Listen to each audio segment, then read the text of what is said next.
নমস্কার। কবিতা পাঠের সময় এখন। আমি এবং আমরা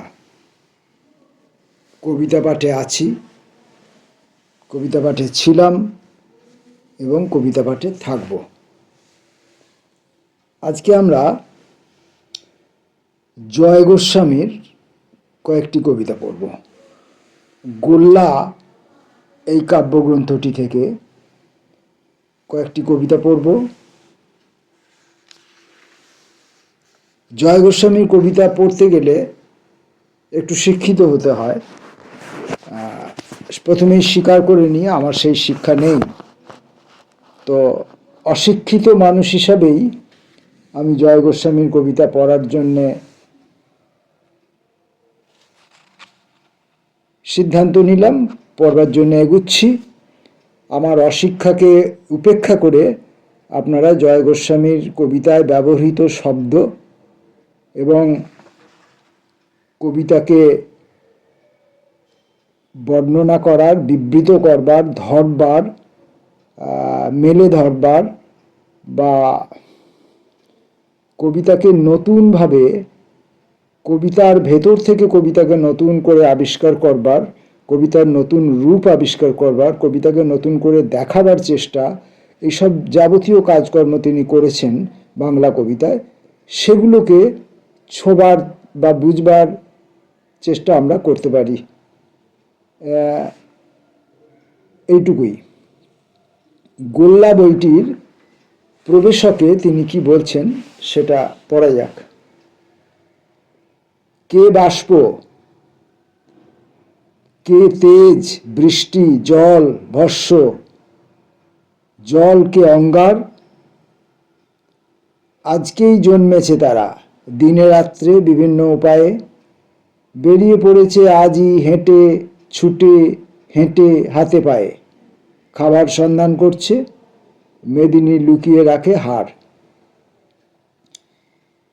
কে তারা ফিরেছে ব্যর্থ, হাতে পায়ে পায়ে হাতে হেঁটে, ক্ষুধা অভিযুক্ত ক্ষুধা, মেদিনী প্রকাশ করা হার, দাও তবে অবিলম্বে, তেজ থেকে বৃষ্টি থেকে বাষ্প বিদ্যুৎ থেকে দাও, ঝিনুক ঝিনুক রক্ত, ঝিনুক ঝিনুক রক্ত খেতে আজই তো আমার জন্ম, জল মাটি জল ভস্য অঙ্গারের পেটে। জয় গোস্বামীর কবিতা বলতেই বাজারে যা শোনা যায়, যা কবিতার পরিবেশকরা যে সমস্ত কবিতাগুলি পরিবেশন করে থাকেন ব্যক্তি আমির ক্ষেত্রে, সেই কবিতাগুলো আমার খুব একটা ভালো লাগে না। মানে জয় গোস্বামীর প্রতি সেই কবিতাগুলি যেন খুব একটা সুবিচার করেনি বলে আমার মনে হয়। জয় গোস্বামীর বাংলা কবিতায় জয় গোস্বামীর যে হাইট, সেটাকে তুলে ধরে তার যে প্রকৃত কবিতাগুলো, সেই কবিতাগুলো ওই কবিতার পরিবেশকরা কিন্তু সেই কবিতাগুলোকে কোথাও পরিবেশন করছেন বা করেন বলে অন্তত আমার জানা নেই। আমার অজ্ঞতা হতে পারে, আমার অজ্ঞতা হলে আমি ক্ষমা চেয়ে নেব। প্রথম কবিতাটির নাম ঝুঁটি। বরং আলোকে এবার ছিঁড়ে নাও, কালো মধু দিয়ে চিটে গুড় দিয়ে ঘোলা কাদা জলে নাও, মেখে নাও রোজ দুপুরে 4টি ঝোল ভাতে আর রাতের 2খানা রুটিতে মোড়ক, কেটে ফেলে দেওয়া ঝুঁটিতে। খেয়াল করবেন কিভাবে কবিতার বিষয়বস্তু নির্বাচন করছেন এবং কিভাবে তিনি সেটাকে পংক্তির মধ্যে পরিবেশন করছেন। আমি আর একবার ঝুঁটি কবিতাটা পড়ি। বরং আলোকে এবার ছিঁড়ে নাও, কালো মধু দিয়ে চিটে গুড় দিয়ে ঘোলা কাদা জলে নাও, মেখে নাও রোজ দুপুরে 4টি ঝোল ভাতে আর রাতের 2খানা রুটিতে মোড়ক, কেটে ফেলে দেওয়া ঝুঁটিতে।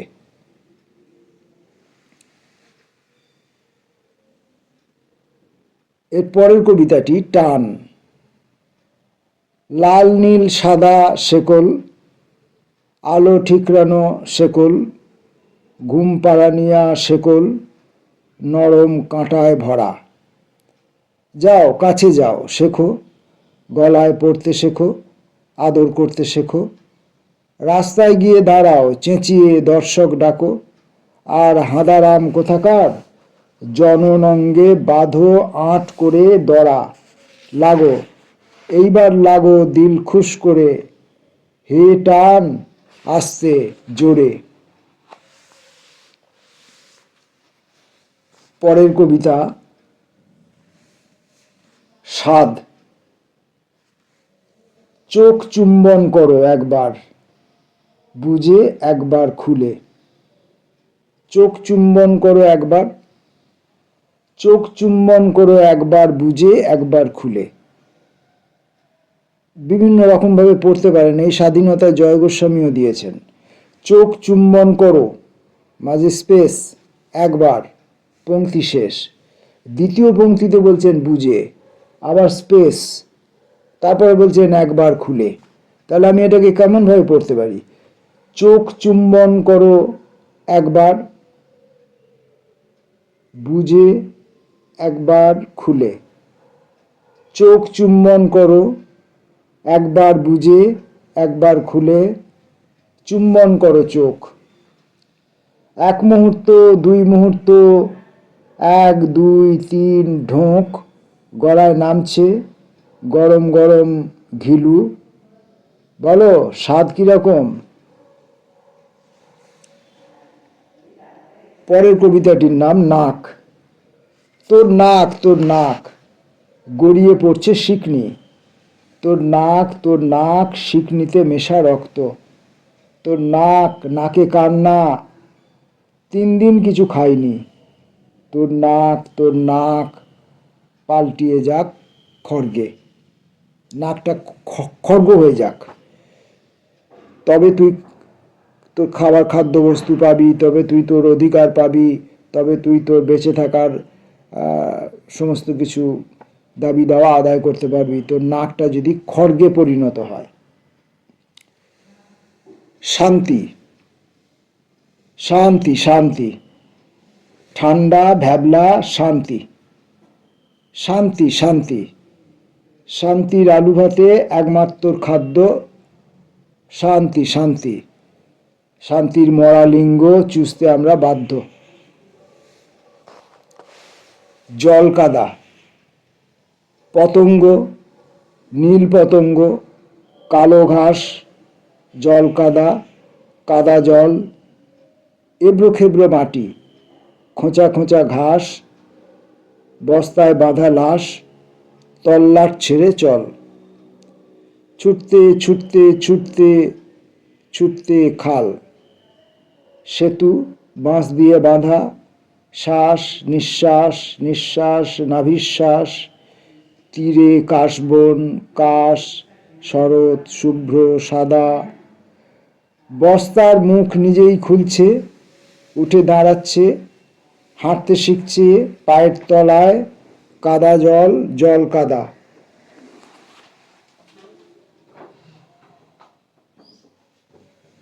জয় গোস্বামীর কবিতা পড়ার সময় কোনো রকম কোনো অবাঞ্ছিত শব্দ, সমস্ত কবিতার ক্ষেত্রেই এই প্রচেষ্টা থাকা দরকার। বিশেষত আমি জয় গোস্বামীর কবিতা পড়ার সময় কোনো রকম অবাঞ্ছিত শব্দকে অনুমতি দিতে চাই না। থুতু শব্দ মানে আওয়াজ, আমি অন্য কোনো শব্দের কথা বলিনি। মানে জয় গোস্বামীর কবিতায় ব্যবহৃত শব্দাবলীর ভেতর অন্য কোনো আওয়াজ ঢুকে পড়ুক, এটা আমি চাই না। থুতু। তোমার চটি, তোমার মিষ্টি জুতো আমার চাটতে ভালো লাগে। আমার চাটতে ভালো লাগে তোমার থুতু। আমার শেকল, আমার হাতের পায়ের শেকল ঘায়ের দাগে আমি যত্ন করে লাগাই তোমার থুতু। আমার কাঁধের উপর খসখসাচ্ছে কাঁচা পয়সা, এবার বান্দরগুলি নাচা। আমার পায়ের উপর ঝনঝনাচ্ছে নোট, এবার ঠোঁটের উপর ঠোঁট, মধ্যিখানে 10 নয়া 5 নয়া আমার চাটতে ভালো লাগে, আমার চাটতে ভালো লাগে, তোমার পয়সা মাখা থুতু আমায় দাঁড় করিয়ে রাখে, আমায় ভাঁড় করিয়ে রাখে, আমায় ভাঁড়ের মধ্যে ভরবে এই আশায়, সমস্ত রাত হাসায়, আমায় এক মুহূর্ত তিষ্ঠুতে দেয় না ওদের দারুণ কাতুকুতু। জয় গোস্বামী কবিতা পড়ছি। ধ্বংসভূমি। হাড়, নিঃশ্বাস, লৌহ শলাকা, সাধারণ পথ, ছাই, নদীখাত, শুকনো, দগ্ধ, বলো ছাই ঢাকা চোখ। কি ওটা, কি ওটা? চোখের পাতাকে ফাঁক করে করে ফোঁটা ফোঁটা ফোঁটা গলন্ত সোনা ঢালছে। সাধারণ পথ, পথে সাধারণ লোক, একজনও নেই। ওটা কি, ওটা কি? ছাই ঢাকা পাখি পুড়ে লাল হওয়া টিলার ওপরে গর্জন করে নামছে।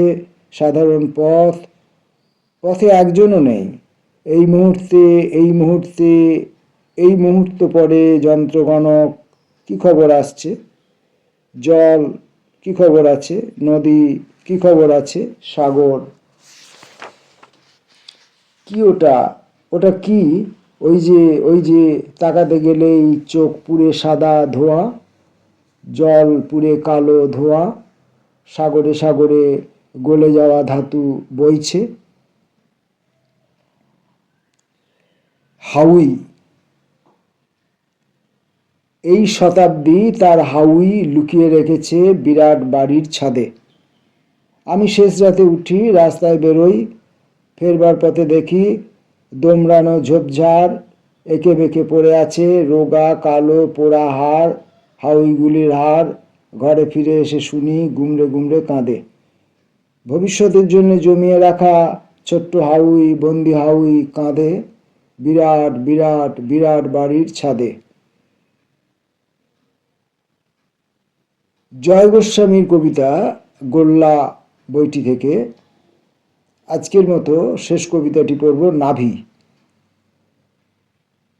কালো দাঁতের পাটি, কালো দাঁতের পাটি, ছুটে এবার বেরো মুখের গর্ত থেকে, কামড়ে ধরো আস্ত, ডাঁটো শুকনো কষা মাটি, মাটির নাই, কুণ্ডলে পৌঁছও, কুণ্ডলে পৌঁছও, গোল্লা ছোঁ।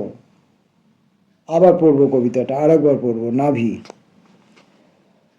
কালো দাঁতের পাটি কালো, কালো দাঁতের পাটি, কালো দাঁতের পাটি, কিন্তু দেখুন লাইনটার প্রথমে লেখা আছে কালো দাঁতের পাটি, একটা বড় ড্যাশ, তারপর কালো প্রথম পংক্তিতে, দ্বিতীয় পংক্তিতে আছে দাঁতের পাটি।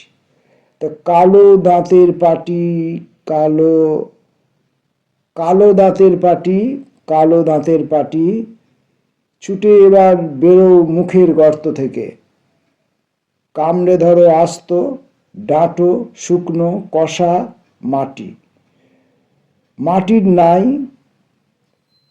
কুণ্ডলে পৌঁছও, নাই কুণ্ডলে পৌঁছও মানে নাভি কুণ্ডল, নাই কুণ্ডল, মাটির নাই কুণ্ডলে পৌঁছও, কুণ্ডলে পৌঁছও, গোল্লা ছোঁ। মাটির নাই কুণ্ডলে পৌঁছও, কুণ্ডলে পৌঁছও, গোল্লা ছোঁ। জয় গোস্বামীর কবিতা পড়লাম। শব্দ নিয়ে তার বিভিন্ন রকমের শব্দের প্রক্ষেপণ, শব্দকে ব্যবহার করা, শব্দকে পংক্তির মধ্যে রাখা, ভাঙা, জোড়া, ছেঁটে ছেঁটে বাদ দেওয়া। তিনি শুধু আবেগময় কবিতা লিখেছেন এই ধারণা যদি কবিতা পাঠকদের মধ্যে, কবিতা পরিবেশকদের মধ্যে থাকে তাহলে ভুল। তিনি দেখুন আবেগকে কিভাবে ছেঁটে ছেঁটে ছেঁটে ছেঁটে কবিতাগুলোকে লিখেছেন। প্রত্যেকটা এক একটা করে শব্দ লিখেছেন আর পূর্ণচ্ছেদ দিয়েছেন। হাড় পূর্ণচ্ছেদ, নিঃশ্বাস পূর্ণচ্ছেদ, লৌহ শলাকা পূর্ণচ্ছেদ, সাধারণ পথ পূর্ণচ্ছেদ। কোথাও তিনি আবেগকে জমতে দেননি। তার বলতে চাওয়ার যে গতিময়তা, সেই গতিময়তাকে তিনি একবারে অযোধ্যায় ঝর্ণার মতো করে ঝরতে দেননি। কোনো কোনো কবিতায় কখনো কখনো দিয়েছেন, সেই কবিতাগুলো সেই পরিবেশকদের খুব প্রিয়, কিন্তু এখানে তিনি তা দেননি। এখানে তিনি প্রতি মুহূর্তে আবেগকে ভাঙছেন, আঘাত করছেন, টুকরো টুকরো করছেন, করে একদম সঠিকতার কাছে, প্রকৃত বিষয়টির কাছে পৌঁছবার চেষ্টা করেছেন। আমরা পরের দিন আবার আসব জয় গোস্বামীর কবিতা নিয়ে। ততক্ষণের জন্য নমস্কার।